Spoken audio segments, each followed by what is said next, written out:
Hello everyone, welcome back to my channel. तो आज मैं आपके लिए एक बुक की समरी लेकर आई हूँ जो है हियर योरसेल्फ बाय मिस्टर प्रेम रावत। ये एक काफ़ी फेमस पर्सनालिटी हैं और अपने नॉलेज के लिए बहुत जाने जाते हैं। और जैसे कि मैं हमेशा इस चैनल पर नई नई किताबें लाने की कोशिश करती हूँ, तो चलिए आज का वीडियो स्टार्ट करते हैं। ये एक ऐसी किताब है जो आपको लाइफ के फंडामेंटल सिखाती है। बहुत बड़ी बड़ी बातें करने की जगह बहुत सिंपल बातें करती है, जो कि हम सब जानते हैं। बट इसमें कुछ ऐसी कहानियां हैं जो हमें वो नॉलेज बहुत इजीली समझाती हैं और हम बहुत जल्दी उनको अडेप्ट कर सकते हैं। तो ऐसी एक कहानी है, पहली कहानी जिससे मैं शुरुआत करूंगी वो है एक ब्रोकन पॉट की। जी हाँ, एक टूटे हुए मटके की। एक टूटा हुआ मटका आपको क्या ही सिखा सकता है, बट इस कहानी में जब आप रिजल्ट देखेंगे तो आप समझेंगे कि एक टूटा हुआ मटका भी आपको बहुत कुछ सिखा सकता है। पहाड़ों की कहानी है। एक लड़का हमेशा एक टूटे हुए मटके को ऊपर तक लेके जाता था, उसमें पानी भर कर ले जाता था और वापस ले आता था। जब तक वो वापस पहुंचता मटका खाली हो जाता। तो सब उसका मजाक उड़ाने लगे कि ये देखो, ये खाली मटका, ये तो क्या ही काम आएगा, ये किसी काम का नहीं है। मटके को ये सुन के बहुत तकलीफ होती है। वो सोचता है कि हाँ, मेरी लाइफ तो व्यर्थ है। वो सोचता है मैं तो बिल्कुल यूजलेस हूँ, मैं जो काम कर रहा हूँ वो तो काउंट ही नहीं होता। कई बार हम लोगों को बहुत डिमीन करते हैं उनके काम के लिए कि जो वो काम कर रहे हैं वो तो कुछ सब्सटेंशियल काम ही नहीं है। सपोज आप किसी हिल स्टेशन पर जाते हैं तो जो आपकी मदद करते हैं पहाड़ चढ़ने में, या फिर अगर आप नदी पार करना चाहते हैं तो जो आपको नाव में बिठाते हैं, तो आपको लगता है कि ये तो बहुत छोटा काम करते हैं। बट अगर आप इस चीज़ को देखें कि अगर वो अपना काम नहीं करेंगे तो शायद आप भी सक्सेसफुली वहां तक नहीं पहुंच पाएंगे। मटका ये सोचकर परेशान हो जाता है कि मेरी तो कोई वैल्यू ही नहीं है। तो वो उस लड़के से कहता है कि तुम मुझे क्यों ऊपर लेकर जाते हो, इतनी मेहनत करते हो, सारा पानी बह जाता है, सब बाकी के मटके मेरा मजाक उड़ाते हैं कि तो टूटे हुए हो, तुम्हारा कोई काम ही नहीं है। इस पर लड़का मटके को ये समझाता है, जब हम पहाड़ पर जाते हैं तो क्या कभी तुमने उस रास्ते को देखा है? मटका कहता है नहीं। तो लड़का कहता है कि आज तुम उस रास्ते को देखना। जब लड़का उस मटके को लेकर जाता है ऊपर, तो वो देखता है कि पूरा रास्ता हरा भरा होता है। तो जो पानी रोज उस मटके से गिरता था, उससे वो रास्ता पूरा हरा भरा हो जाता है। ये वैल्यू थी उसके काम की। दूसरी कहानी की तरफ बढ़ते हैं। एक बार एक प्रोफेसर डॉक्टर के पास जाते हैं और कहते हैं कि मुझे पूरी बॉडी में पेन है डॉक्टर, मुझे सर में पेन है, मुझे हाथों में पेन है, मुझे पैरों में पेन है।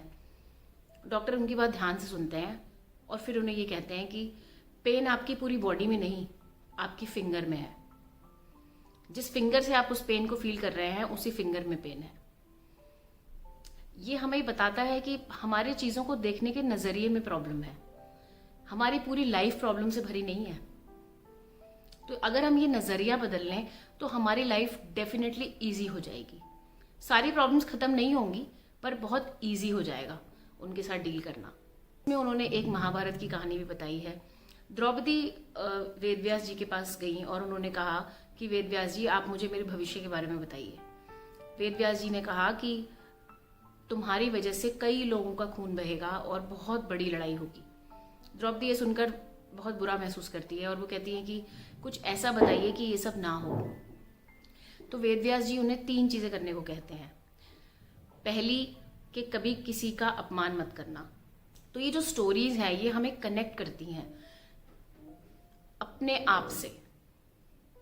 हमारा माइंड एक गार्डन की तरह होता है। अगर आप अपने घर के गार्डन को देखें तो आप उस पर काफी मेहनत करते हैं।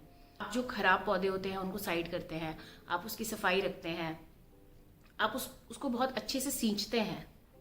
यही सेम ट्रीटमेंट हमारे माइंड को भी मिलना चाहिए। हमारी बॉडी को ये ट्रीटमेंट हम फिर भी देते हैं, पर माइंड को नहीं देते। माइंड में वही गुस्सा, वही एंगर, वही एक्सपेक्टेशंस भर के फिर हम कहते हैं कि हम बहुत दुखी हैं। तो सोल्यूशन तो हमारे अंदर ही है। वो ये है कि एक राजा अपने पुरोहित जी के पास जाते हैं और उनसे पूछते हैं कि मुझे स्वर्ग या नर्क क्या मिलेगा, मुझे बताइए।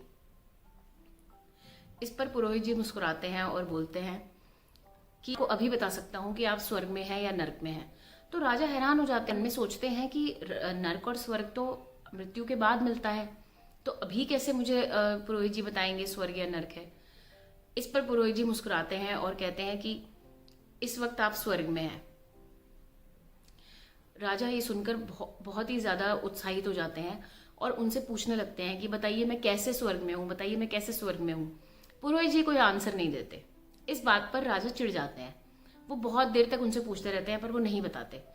इस पर राजा गुस्से में आ जाते हैं, वो चीखने लग जाते हैं। तभी पुरोहित जी उन्हें कहते हैं कि इस वक्त आप नरक में हैं। कितना सिखाती है हमें ये स्टोरी।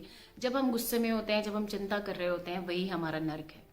और जब हम अपने साथ टाइम बिताते हैं, अपने फैमिली के साथ टाइम बिताते हैं, अपने प्रेशियस मोमेंट्स को जीते हैं, अपने प्रेजेंट में रहते हैं, चिंता नहीं करते, वो हमारा स्वर्ग है। हमें बहुत कुछ सिखाती है और ये सारी चीज़ें प्रेम रावत जी ने बहुत अच्छे से बताई हैं। बुक बहुत ही इंटरेस्टिंग तरीके से लिखी गई है और आपकी डेली प्रॉब्लम्स के सोल्यूशन देती है। 2 चींटियां थी, एक चींटी हमेशा चीनी खाती थी और एक चींटी हमेशा नमक खाती थी। एक चींटी चीनी खाने वाली चींटी के घर पहुंची। वहां पर चीनी उसके सामने रखी गई।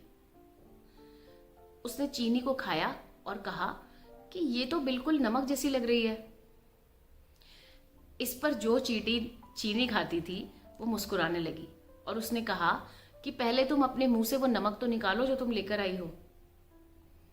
ये कहानी हमें ये सिखाती है कि अगर हमें नई चीजें सीखनी है, अगर हमें नए परसेप्शंस बनाने हैं, तो हमें पहले उस जगह को खाली करना होगा। द सीक्रेट बुक में भी मेंशन्ड है कि अगर आप चाहते हैं कि आपके घर में पॉजिटिव एनर्जी आए, आपके घर में बहुत अच्छी चीजें आए, तो आपको हमेशा अपने घर में स्पेस रखना चाहिए। इसी तरह से अगर आप अपने बिलीफ सिस्टम पर जीते हैं और आपको कोई नई चीज सीखनी है, तो पहले आपको अपने पुराने बिलीफ सिस्टम्स को, अपने पैटर्न्स को खाली करना होगा।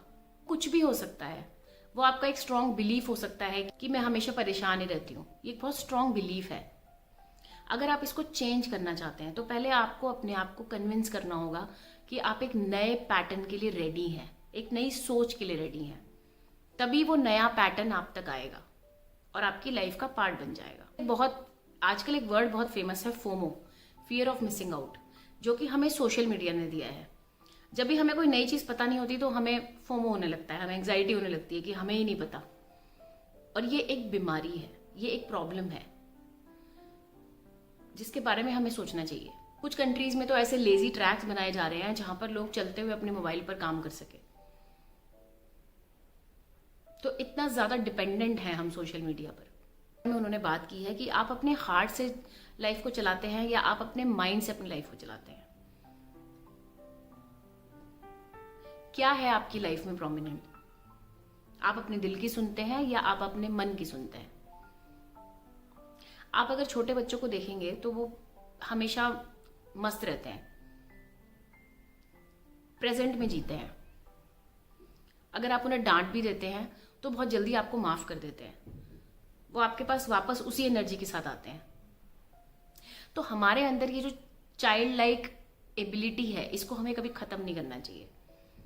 तो मैं इसी तरह से आपके लिए और बुक्स के वीडियो जरूर लाती रहूंगी। अगर आपको मेरा वीडियो पसंद आया तो इसे लाइक शेयर जरूर करें, मेरा चैनल जरूर सब्सक्राइब करें और इस यूट्यूब फैमिली का पार्ट बने। Thank you so much for your time and happy new year to everyone.